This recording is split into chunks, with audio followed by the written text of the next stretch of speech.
안녕하세요. 여러분과 함께 깊이 파고들 준비가 된 호스트입니다. 네, 안녕하세요. 오늘은 15년간 사업 실패를 거듭하다가 43세 신학의 길로 들어선 분이 있어요. 아, 네, 김진석 씨 이야기군요. 네, 맞습니다. 내가 만난 아빠 하나님이라는 책인데요.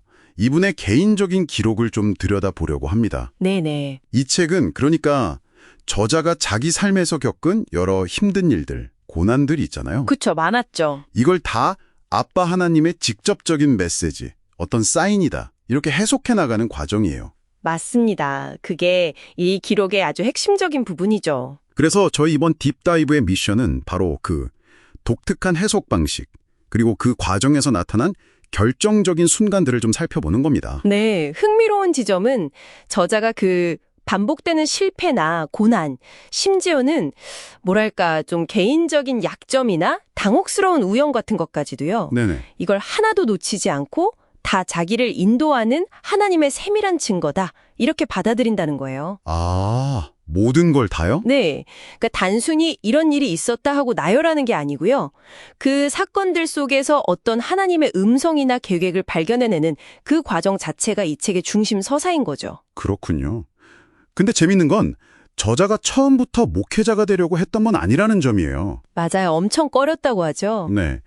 주변에서 권유하고 또 마음 깊은 곳에 어떤 갈증, 목마름 같은 게 있어서 마지못해서 신학대학원에 들어갔다고 하더라고요. 네. 심지어 들어갈 때 딱 한 학기만 하고 그만둘 거다. 이런 마음이었다고 하니까요. 그랬군요. 근데 그 결정을 하고 나서부터 저자의 표현을 빌리자면 삶에서 좀 이해하기 힘든 일들이 막 연달아 일어났다는 거예요. 네. 그렇죠. 이런 사건들이 어떻게 그 저자의 해석 틀 안으로 들어오게 되는 걸까요? 이게 굉장히 구체적인 방식으로 나타나는데요. 예를 하나 들면요. 차가 너무 낡아서 통하기 너무 힘들었대요. 아, 네. 그래서 그냥 농담 반 진담 반으로 하나님 번쩍거리는 좋은 차 좀 주세요 이렇게 기도를 했는데 네. 하하. 며칠 뒤에 정말 그런 멋진 새 차를 가진 아는 집사님이 연락이 온 거예요. 진짜요? 네. 그분이 새벽 기도를 하는데 그 차 김진석 전도사에게 줘라 이런 음성을 들었다면서요. 와, 소름 돋네요. 그렇죠. 근데 더 놀라운 건 칙에 따르면 저자가 기도할 때 봤던 어떤 특정 간증 영상 내용이 있나 봐요. 네. 그 내용까지 그 집사님이 언급을 했다는 거예요.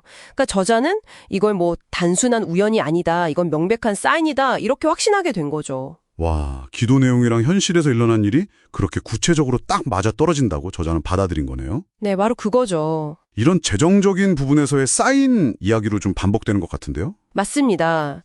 등록금 내는 것도 학자금 대출로 겨우 냈는데 이틀 뒤에 학교 행정실에서 전화가 온 거죠. 네. 이중납부가 됐다고 차고니까 환불해주겠다고요. 오, 잘 됐네요. 네. 근데 나중에 알고 보니까 그게 행정실의 실수였던 거예요. 환불해줄 돈이 없는 거죠. 아, 실수였어요? 네. 근데 저자는 그 전화 받은 순간 바로 하나님 응답이다. 이렇게 믿고 이걸 교회 인테리어 비용으로 쓰겠다고 약속을 해버린 거죠. 아하, 그랬군요. 근데 환불이 안 되면 어떡해요? 그래서 실제 환불이 안 되니까 저자는 하나님 줬다 뺏는 겁니까? 하면서 원망을 했다고 해요. 그럴 만도 하네요. 네. 근데 바로 그때 극심한 고통의 요로결석으로 쓰러진 거예요. 아구. 여기서 또 다른 사인이 등장합니다. 까맣게 잊고 있던 보험이 있었는데 거기서 수술비로 딱 500만 원이 나온 거죠. 와, 타이밍이. 기가 막히죠. 그래서 그 돈으로 약속했던 인테리어 비용 250만 원 해결하고 남은 250만 원이 있었잖아요. 네. 이것도 또 하나님의 음성을 듣고 교회에 미납된 간판값으로 순종해서 보냈다고 합니다. 와. 그러니까 저자의 관점에서는 이 고통과 그 해결 과정 전체가 다 하나님의 계획 아래서 착착 진행된 퍼즐처럼 느껴졌겠네요. 정확합니다. 그렇게 해석하는 거죠. 이런 외부적인 사건뿐만 아니라 자신의 어떤 내면적인 문제, 약점까지도 이런 틀로 해석한다는 점이 좀 인상 깊어요. 네, 맞아요. 예를 들어 과중한 업무 스트레스 때문에 막 분노를 터뜨리고 나서 너무 자책하면서 기도를 했대요. 네. 그때 그것이 너에게 준 선물이다. 육체의 가시다.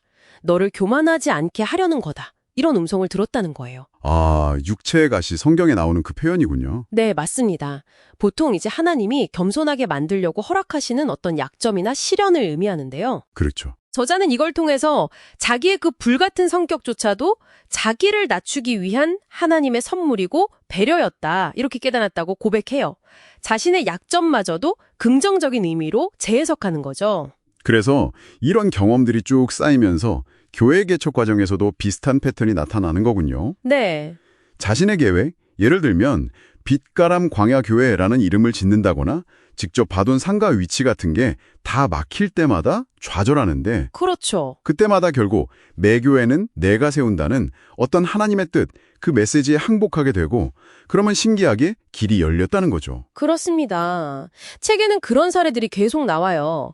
뭐 예를 들면 선교 캠프 가는 버스 안에서 우연히 옆자리에 앉은 목사님하고 대화를 나누게 됐는데 네, 알고 보니까 예배당 입주가 2주 정도 늦춰진 게 사실은 여러 교회가 연쇄적으로 이동하기 위한 하나님의 완벽한 시간표였다는 걸 깨닫게 되는 거죠. 아, 모든 조각들이 딱 맞춰지는 느낌이었겠네요. 네. 저자에게는 모든 것이 그냥 우연이 아니라 하나님의 아주 세밀한 계획이고 소통의 결과다, 이렇게 받아들여지는 겁니다. 자신의 해석들이 점점 더 공고해지는 거죠. 네, 오늘 이 딥다이브를 통해서 한 개인이 삶의 여러 역경들, 또 예측 불가능한 사건들을 어떻게 특정한 신앙적인 관점으로 해석하고 의미를 부여하는지 그 생생한 기록을 살펴봤습니다. 네, 실패와 약점 속에서도 계속해서 어떤 사인을 찾고 따르려는 그 여정이 담겨 있었네요. 그렇죠. 이 이야기는 결국 우리에게도 질문을 던지는 것 같아요. 뭐 종교적인 해석을 꼭 하지 않더라도요. 네. 우리는 살면서 만나는 예측 불가능한 사건들 속에서 어떤 방식으로 의미를 찾고 또 우리만의 이야기를 만들어 갈까 하는 거죠. 의미를 찾는 행위 자체가 힘이 될 수도 있다는 말씀이시군요. 네. 어쩌면 스스로의 경험에 의미를 부여하려는 그 노력 자체가 어려움을 헤쳐나가는 어떤 동력이 될 수도 있지 않을까, 뭐 이런 생각을 해볼 수 있을 것 같습니다. 여러분의 삶 속 사건들은 또 어떤 이야기를 만들어가고 있는지 한 번쯤 탐구해 보시는 것도 좋겠습니다.